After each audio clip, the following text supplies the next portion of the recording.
These words are spoken in the name and the love and the power of the Father and of the Son and of the Holy Spirit. Good morning. Man, am I impressed you're here today. You're here on the perfect summer Sunday. Okay, so luckily you've come on a day that is utterly and completely shocking, and we must not be asleep on that. Let's face it, we live in a world that is incredibly shocking, is it not? I mean, you never know what is going to happen in our world today. When your phone blinks because it gives you an update, or you pick up the newspaper at the foot of your driveway, almost once a week there is something completely shocking in it. But I want you to know that shocking ain't new, and the story we just heard is completely shocking, and it has been undimmed by 2,000 years. It is as shocking now as it must have been when Jesus did this. Now, let's just take a look at the context of the story. As you remember, we joined Jesus living in the hillside of Galilee, which nowadays is northern Israel, right? And he is living in a little village called Capernaum, and he is preaching on the verdant green hillsides. And the story before this story has evening coming, and Jesus saying, let's go over to the other side. And so the disciples do what they're told. They're fishermen, right? They have boats. They get in boats, and they head off across the Sea of Galilee, or what is also known in the scriptures as Lake Gennesaret, which is a lake. It's not a sea as we would understand a sea. And as Jesus goes, you remember the story, a storm rises because these winds blow out of what we would now call the Jordanian hills and across the desert. And Jesus is tired from a day of preaching. He's asleep on a pillow in the back of the boat. The disciples are freaking out, and so they wake Jesus, who stills the storm. Remember this incredible story. Jesus with the power to still wind and stormy weather. And so now we join the story today, and it says that Jesus arrived at the country of the Gerasenes, which is opposite Galilee. He's on the other side, right? And he gets out of the boat, and when he gets out of the boat, he's met at a man who is naked and is out of his mind. Okay, there's a lot of stuff about the Bible being a family book, which I always sort of chuckle at because I don't think they read the stories closely enough. And this is a crazy story. We have a crazy man who's naked meeting Jesus on the shoreline, and the first thing he does is he falls down on his face and he starts shouting, right? And he shouts, "What have you to do with me, Jesus, Son of the Most High God? I beg you, do not torment me." Right? Now, we then Luke gives us a little bit of a clue that Jesus has commanded the unclean spirit to come out of the man. And then we hear a little bit about the man here, right? For it says, in parentheses, for many times it being the demons, had seized him, and he was kept under guard and bound with chains and shackles, but he would break the bonds and be driven by the demon into the wilds. Okay, so here's what we got here. We got a crazy man living in a crazy place. When he says he lives amongst the tombs, this is not Lakeview Cemetery, okay? They do not cut the grass here. He is living amongst the tombs, the forbidden landscape of dead people, which may well have ghosts and demons about, and he is chained to a wall or a post, and inside of him he has such an energy of disturbance that he breaks the chains, and the man who is there to guard him runs away. And not only does he do that, but he himself runs away naked into the wilds. Okay, some of the other translations have him running into the wilderness and also smashing his own head on rocks. And then we get this question of who's doing the talking, right? So Jesus is talking, and who is responding? Well, who is responding, of course, is not the man per se, it's the demons within the man, and they shout out, as I mentioned to you, what are you doing with me, Son of the Most High God? So again, we get that incredible irony in the scriptures where the disciples have only this much of a clue on who Jesus is, and the demons have the whole clue, and the demons, the bad guys, always know who Jesus is, even when the good guys do not. And then it goes on to tell us that Jesus asks him, "What is your name?" Now that's not like going to a party and sticking your hand out and somebody saying, "What is your name?" "My name is Peter, what is yours?" Okay, so what is your name? We have to think about this with how we might think of Native Americans and their approach to the name, so that if you know somebody's name, you know something of existential importance about them, and that to know their name is to have the potential to have power over them, because their name contains the existential power of who they are. And so what is your name? And we get this incredible response. He said, "Legion," for he had many demons had entered him. So a legion, as you undoubtedly know, is a force of the Roman army. Scholars say there was perhaps 4,000 or 5,000 soldiers in a legion. And so the scriptures go on to tell us that for he had many demons had entered him. And then they begged him not to go back into the abyss. So, what's the abyss?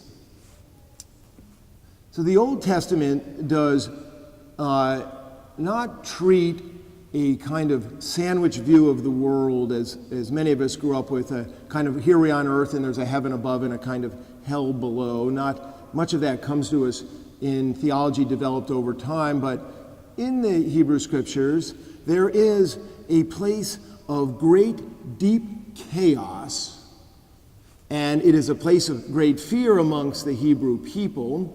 And so, for instance, you may remember from in the Psalms when you hear the word Leviathan, and Leviathan lives in the abyss, the sea monster who, if you were out on the seas, could rise up from the seas and kill you, kind of like a huge and more scary Jaws that most of us grew up with. And it is to say here that these demons have come from the abyss, the place of complete ungodliness, chaos, and scary, frightful death of sorts. So we then get, now there on the hillside, a large herd of swine was feeding. So if we go to our mental maps and we have the Sea of Galilee here, and if you were looking at the map, on the left side is the Mediterranean side of things, and that sort of swath of land is the land of Hebraic land. And if you go to the other side, you get an area in the upper portion known as the Decapolis, in other words, Latin for 10 cities, and this is non-Hebraic land. And you may remember the story about Jesus saying, shaking your dust off of your feet, and it was believed that even the dust was either holy or unholy. And if you had been in the Decapolis, when you returned to the holy turf, you would click your feet and shake the unholy dust off of your feet. And so Jesus has gone into the so-called unholy territory, and as he enters that territory, of course, there is this man and there is a herd of swine. And of course, we all put on our Hebraic hat and remember that the law, the Levitical law, calls for no Hebrews to eat of the swine, right? To eat of the pigs. And we get this most notably in the New Testament in the story of the prodigal son, when the prodigal son has a job at his lowest point, taking care of the pigs. And so then we get this amazing conversation between the demons and Jesus, where it says that the demons begged Jesus to let them enter these. In other words, to let them enter the swine, and we're told in very straight terms, so he gave them permission. And then we have that just crazy story, and I know you can all see it in your mind's eye. You have this herd of 2,000 pigs rushing downhill into the water and drowning themselves. If you go to the place where they venerate the Gerasenes today, there's a kind of cliff at the end and then a little bit of a beach area. But in Jesus' day, the water level was much higher. Controlling of the water in the Middle East has led to a smaller Jordan River and a smaller all these water bodies and smaller Sea of Galilee, that you might imagine these pigs like lemmings going off the cliff and drowning themselves. And think for a moment about 2,000 dead pigs floating in the water. Beautiful. So we have a kind of irony here where they did go back to the abyss, right? They did go back to the depths of the water. And the swineherds do what any swineherd would do. They ran off and told everybody what happened. And then the folks of the town come back to see Jesus. And what they see is the man who had all of these demons sitting at the feet of Jesus and clothed and in his right mind. In some of the other translations of this story, which is in Mark and Matthew also, it says that he is clothed in his right mind. But Luke wants to clean it up and put some clothes on him. And then we're told they were afraid. Right? We got 2,000 pigs floating in the water. We have a man clothed, sitting at Jesus' feet, who is healed. And the people ask Jesus to leave, for they are seized themselves with a great fear. Did you catch the word seized? The demons had seized the Gerasene demoniac, and now the people are seized with fear over the healing of this man. It's an amazing play on words. Now, Jesus does not defend himself. He gets in the boat. He's ready to head home, right? And then the man who had been full of demons begs Jesus, just as the demons had previously begged Jesus. This man now begs Jesus that he might stay with him. And Jesus says no and sends him back to his old hometown where the demons had driven him out of, where he lived amongst the tombs. Return and go to your home and declare how much God has done for you. And then we get, so he went away proclaiming throughout the city how much Jesus had done for him. So, amazing story, right? About the power of Jesus. So the Bible is powerful in its own right, simply to learn about Jesus. But it is more powerful when we apply it and feel the power of that living Christ in our own lives. So I have a suggestion for you. And that is, at some point, when you have a few minutes, become the Gerasene demoniac, become the New Canaan demoniac, or the Pound Ridge demoniac, or the wherever you're from. Because we are all seized with something. And let Jesus say to you, what is your name? But do not say, my name is Peter. Say whatever your thing is. My name is anxiety. My name is fear. My name is overwhelmed. My name is addicted. My name is unemployed. I don't know your name, but I know you got one. And then let Jesus talk with that part of us that seizes us, that we relegate to the tombs of our interior. We try to relegate it, right? You take your demons and you say, you live over here and let me live in the town of my life.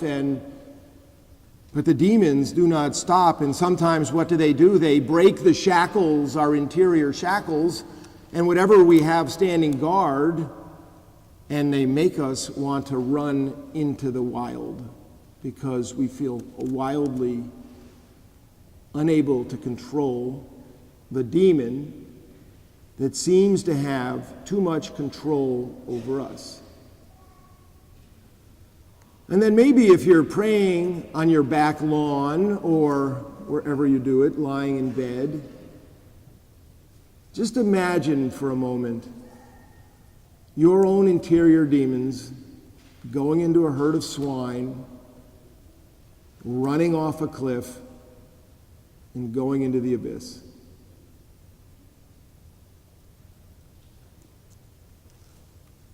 And then, to finish your prayer, breathe deep and feel how good it is to be clothed in your right mind, to not be plagued by this interior force, and then just sit at the feet of Jesus.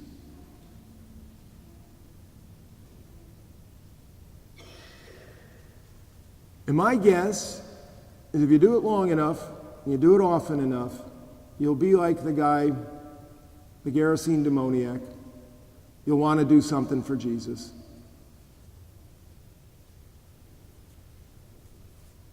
And maybe it'd be a cool thing to beg Jesus. Beg to stay with him. And then see what he has to say.